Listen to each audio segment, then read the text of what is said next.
各位伙伴大家好。有一个伙伴说天比较热的7月份家里打了空调，结果老母亲的这个肺气肿犯了有慢性气管炎和肺气肿都发作了。那的确就是这个有慢性气管炎和肺气肿的人，这个长时间处在冷空气状态中，他的确会发作的，容易诱发。很多人说这个慢性气管炎和肺气肿一般不都在秋冬季节吗？那的确，但因为家里有空调以后，尤其很多年轻人觉得很热这个把空调调到了很低的位置，实际上有一些老病根的人他就受不了就人工模拟出秋天和冬天的气候来，这个有老病根的人反而容易发作。那么为什么这个打冷空调这个肺气肿和慢性气管炎会发作呢？那是因为慢性气管炎和肺气肿，其实肺气肿是慢性气管炎发展的必然结果，如果没治好的话就会有这个结果。那么为什么他在受寒的时候会发作呢？因为首先慢性气管炎它这个问题是慢性的长期的，一般这样的人都有痰饮，在体内有痰饮的时候呢体表的阳气胃气往往不顾，在受风寒的时候呢就形成外寒里饮的这种发作的机制从而引发肺气不宣降，引发咳喘。一般年龄大的老人都有，我们看很少看年轻的小伙子年轻的女孩得这个病，原因是什么？年龄大以后痰饮比较重。我们注意观察一个现象，你看年轻的小伙子，我们发现一个问题，他在篮球场上经常打，挥汗如雨。其实人出汗就是一个排湿邪的一个过程。包括很多现在上了年龄的人这个肺结节的特别多。有人说那过去没有这个 CT 这个检查不出来，可能也有。那么现在人结节这么多的原因其实不是仅仅检查报告的事儿说有 CT 没 CT 的事儿，而是我们现在人的运动都非常少。为什么呢？我们现在的工作节奏加快了工作节奏加快以后很多人用工作来代替运动，实际它是不对等的工作再累代替不了运动。运动的时候呢催动我们的深呼吸深呼吸的时候我们把肺泡中很多闲置的这个肺泡中都利用起来，从而促进痰饮的排出人体汗液也大，人体排出湿邪的通道一般是我们看汗液是一个。第二呢我们深呼吸通过大量的呼吸对肺也有好处。第三呢就是小便第四呢大便也能排出来。如果小便比如有人高血压高血压引发心导肾的损坏，肾的功能弱的时候，甚至引发肾衰竭的时候，那么中医的方法是通过大便把肾的负担给减轻大便经常拉稀排泄比较湿的，把肾脏排不出来的这些毒物都排出来。其实这是一种中医的方法。但是如果不运动长期不运动，它体内就形成痰饮。痰饮一旦严重了以后呢，阻碍人体的气机气机的输布有问题的话呢可能时间长了就会引起人的比如肺的结节。第二点是什么呢第二点就是长期的慢性气管炎它这个痰饮没有根除，它就是一个什么一个隐患，一旦遭遇了什么遭遇了外寒的时候就引发。说不是外寒直接导致这个，而是里面有痰饮的时候，外面有外寒就会引起这个慢性气管炎这种发作。这个痰饮呢就像汉奸，一旦有外敌入侵的时候，这个汉奸就出来和外敌勾结在一起就损害我们国家的事儿。这个痰饮就是什么，有外寒的时候，它就和外寒勾结在一起就损害我们机体的事儿，影响肺的什么肺的宣降，从而引发咳喘。这就可以理解了。你看为什么这个跳广场舞的大妈女性本来就弱，大妈呢年龄还大据说和篮球场的小伙子因为抢篮球场就把小伙子都打伤了。其实这个大妈抢篮球场是不对的，人家篮球场专门是打篮球的你这抢篮球场这是比较霸道的。但实际大妈为什么这么勇敢呢？因为年轻小伙子他玩是乐趣他是乐趣，他并不觉得玩篮球对痰饮有多大好处，对排湿邪有多大好处，他不知道，他只是觉得好玩喜欢阳气足嘛。但大妈不是啊，大妈跳广场舞，她已经尝到甜头了，她发现跳完以后自己精神了，以前上楼都喘气，现在呢没问题了。所以大妈跳广场舞的这个需求，她是为了生命，为了多活，为了健康不得病。年轻小伙只是为了玩，所以他俩的需求强度不一样。大妈的需求是更强的，小伙子需求是弱性的，所以说往往在战斗中处于失败的地位。那么这些跳广场舞的大妈通过运动以后身体都变好了，这个已经在无数中验证了。有人说打太极好有人说跳广场舞好有人说跑步好不管啥原因，反正只要运动，我发现对身体都是好的。但是就是有很多人他不愿意运动，尤其年老以后湿气比较重的，湿邪重的人往往很多人都有气虚嘛，湿邪重的人他比较粘滞湿邪比较粘滞，导致人特别慵懒，不愿意运动。但你要咬牙坚持运动，把湿邪排一些的时候，你发现你精神状态特别好，你就觉得运动真好，所以你就会爱上运动。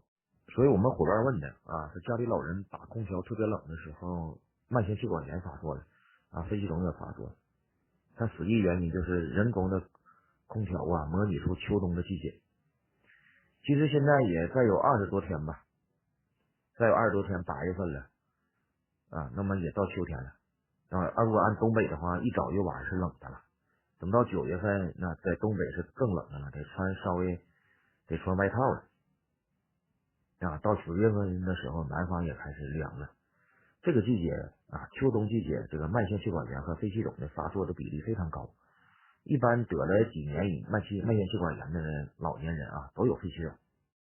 所以治疗这个病首先祛风散寒消除外邪。第二点呢，要运化痰饮。运化痰饮呢，首先强调什么？要健脾因为脾是湿气的根源，脾运化水湿嘛，湿气是痰饮的来源，所以脾运化水湿。第二呢，要补肾肾不仅是脾的阳气的来源，也是人体所有器官的根源。所以呢，治疗这个病就祛风散寒，健脾补肾。我们来看这个方子：制麻黄10克，细辛8克，不固子10克，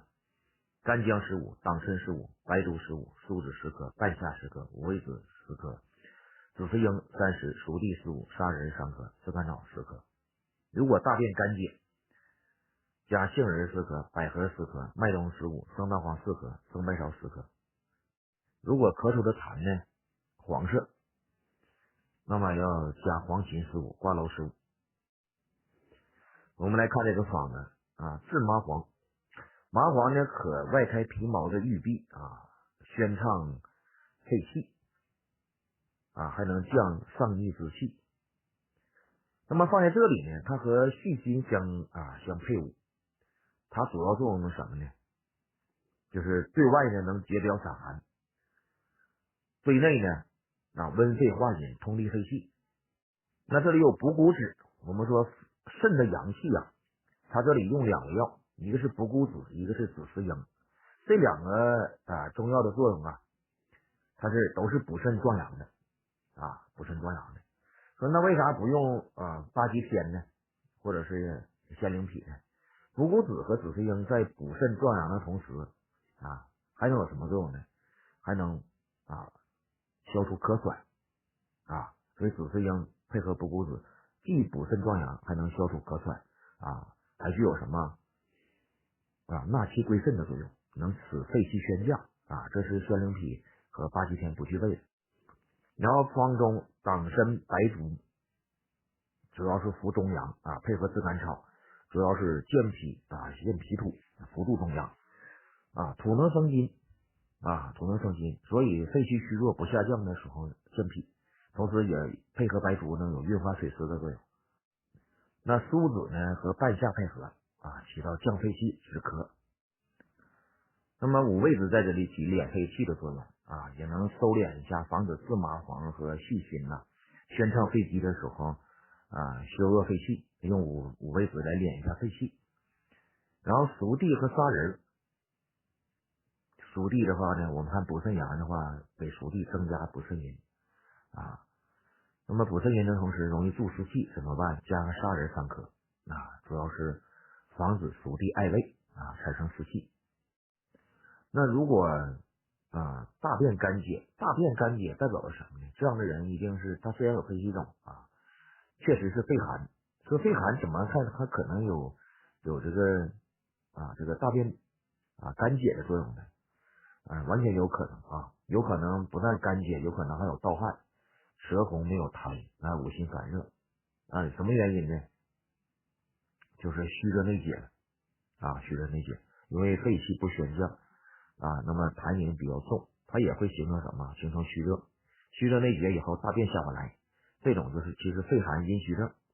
这时候我们用什么？用杏仁百合、麦冬，这都是养阴的，养肺之阴生白芍养肝之阴，然后双大黄呢能清热，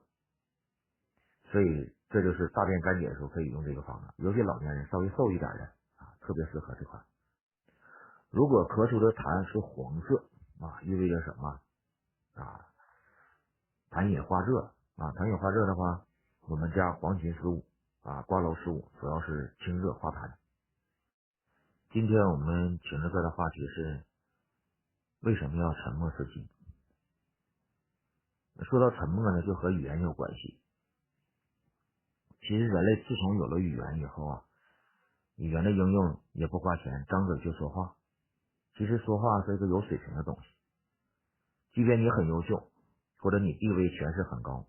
语言也会无辜的伤害到人，所以才会有语言暴力。人类的很多矛盾和苦恼其实都是与说话有关都是由说话造成的。我甚至认为人类如果没有语言，会减少很多矛盾和痛苦，人与人之间更能和谐很多。人类没有语言的确会减少很多矛盾生活中因为语言而造成的冲突造成的纠结和意见不统一其实很多很多。我这里就举一个场景，就是前一段时间我母亲的前门牙毕竟年龄大了嘛，她坏掉了一个，她就想镶一口牙。那我母亲大人要整牙，我就得给她找最正规的地方，找这个专业的一个牙医来给她处理。但是由于年龄大了年纪比较大了，这个年久失修，这个我母亲整牙的时间就长了一些前前后后用了1个多月。结果呢，她在小区里碰到一个女人却对我母亲说你整牙呢，整多长时间了？我母亲说整1个多月了，还没整完呢。结果这个女人就说了，这整牙很快的呀，我当天就完事了，你怎么整1个多月呀？那你去的地方一定不正规但其实我知道我给我母亲选的整牙的地方是非常正规的。那给我母亲整牙的呢，也是白求恩大学口腔专业毕业的那种专家，他怎么可能不正规呢？但是我母亲听了几个人几个女人都跟她说整牙就1周就整完的这个言论以后，她就怀疑我找到的牙医不正规。其实这个问题呢不难理解首先我们把思维延展一下，想一想说1周就整完的那基本上这个人他一定是年龄小些，就是他这个牙根牙龈的状态都比较好，不需要特别处理所以呢很快这个镶牙就好了。而我母亲呢，她71岁了，年纪比较大牙的问题也累积很久了，所以有些问题呢需要提前处理一下，她耗费一些时间。那这由此而产生对这位牙医的质疑呢，就需要我不断解释才能化解矛盾。那是因为我有认知能力，但如果我没有的话呢，我母亲这样质疑的话，我也会跟着质疑这个牙医就很悲哀。如果那个牙医他是一个不正规的人，反而整牙很快，结果即使牙整完了，那么后期的遗留的问题很多，也叫后患无穷。所以呢，正因为这个牙医很正规很专业，那么他前期的准备工作用了1个多月。那么这么优秀的人需要人理解需要别人认知到他，但是有大多数认知不对称的人可能会怀疑他所以要理解优秀的人其实并不容易。那个牙医其实是优秀的啊，但是我母亲呢，她其实很智慧的一个女人啊，但是呢，对牙医这个未知领域啊，她也缺少了敬畏之心，她就听身边的邻居说一走就好啊，她缺少对这个牙医，它是一个学科，在大学里也是个专业的学科。我们对未知领域啊，对比较深奥的、比较精深的未知领域，不要随便发表自己的观点和想法，因为你可能认知不对称，你需要有一种敬畏之心。那即便像我母亲啊，我感觉她很智慧的一个女人，她也对牙医啊缺少一个敬畏之心了，怀疑人家不正规。其实呢，这都是周围的啊小区里的邻居啊，用他们的语言，用他们的这个短暂的经历，误导了啊别人的判断力，造成了认知的不对称。不仅这件事儿，我再说说另一个场景啊，我们设想一个场景，就一个32岁的女人啊，怀孕去生孩子，那么去哪里呢？当然去产院，结果生不出来，那需要剖腹产呀，毕竟32岁了，属于高龄产妇。那剖腹产的费用当然比顺产的费用要高，所以呢，这个儿媳妇要生孩子，婆婆得去啊。婆婆一看啊，这个生孩子顺产很便宜，剖腹产又贵，可能剖腹产要1万多，所以婆婆就会念叨说，现在的女人啊真矫情啊，或者真娇气。你像我们都是女人，我年轻的时候生孩子哪里去产院呢？啊，在家里找个接生婆就生了，哪有这么费劲？婆婆会说什么呢？啊，说我们那时候生孩子就跟小鸡儿下蛋一样啊，我这生了5、6个孩子，没有一个啊去产院的，也没有去剖腹产。现在的女人这个矫情啊不行了，要么啊剖腹产，要么侧切，就是生不出来。一个女人连孩子都生不出来，那不就是这个要么矫情，要么娇气啊。这话吧，表面上看好像婆婆说的很对，好像现在的女人都退化了啊，连女人的基本功能啊，生孩子都生不出来了，需要剖腹产，好像确实不如过去的女人。但其实这是严重的认知不对称啊！只要我们扩展下思维分析一下啊，就不是那么回事。过去的女人啊，她也在上学和上班方面很少有发展的，基本上到20岁了就要结婚了，所以过去的女人结婚很早，20岁基本就结婚生孩子。身体机能啊，她的髋部的关节啊、骨关节和筋还有肌肉活动性和弹性都最好的时候，所以生孩子她非常顺利，都是顺产的多。现在的女人呢，由于上学啊、工作各种原因，导致她都晚婚晚育。我们看20岁干什么呢？现在的女人20岁基本上大学呢，怎么生孩子？所以等他们能生孩子的时候，基本都年轻一点的28、9啊，大多数一般都30多岁了啊，属于高龄产妇。这时候骨关节呀、筋呐、肌肉啊，它都没有那好的活动性和弹性了，所以生不下来。其实这就是严重的认知不对称啊，对不了解的未知领域缺少一个敬畏之心，却把自己认知不对称的话脱口而出，造成语言矛盾和伤害。试想，如果没有语言，就不会有这些精神上的折磨。当然，人类不能没有语言啊，语言好的作用啊，大于它坏的作用。有用于交流嘛，人沟通和交流办事儿，促进了效率。那么如何规避语言的坏处呢？我们著名作家莫言先生给了我启发啊。莫言先生起名叫莫言，就是不要说话啊，或者说不要说过多的话。那么他起名叫莫言啊，这对自己是一个启发啊，一个警醒，就是告诉自己少说话。少说话有什么好处呢？前段时间呢，有一个国内比较出名的公知啊，属于知名人士，我估计是为了博取流量啊，大肆批评莫言先生啊，说他写文章丑化中国人，是为了获取诺贝尔奖而故意丑化啊，是为了迎合外国人的胃口。其实他这么说有些过分啊，为什么？因为莫言的作品是在先啊，获得诺贝尔奖是在后。在我还上中学的时候啊，莫言的作品就已经问世了。怎么可以诬陷莫言是为了诺贝尔奖而丑化中国人呢？那这个人在大肆攻击莫言之后呢，我以为莫言会反击，结果莫言一言不发，结果这件事呢反而平静了，没有掀起多大波涛。我觉得莫言不反击啊是大智慧啊，沉默是金。而那个攻击他的人呢，其实就是严重不对称。他不知道文学作品中有一类作品叫什么，叫批判现实主义。那为什么资本主义可以有批判现实主义？难道我们国家就不可以有吗？有人说莫言不是魔幻现实主义吗？但我认为莫言的作品批判现实主义的氛围更浓一些。其实从这些场景我们不难看出，人的认知都有局限，但是对自己不知道的领域，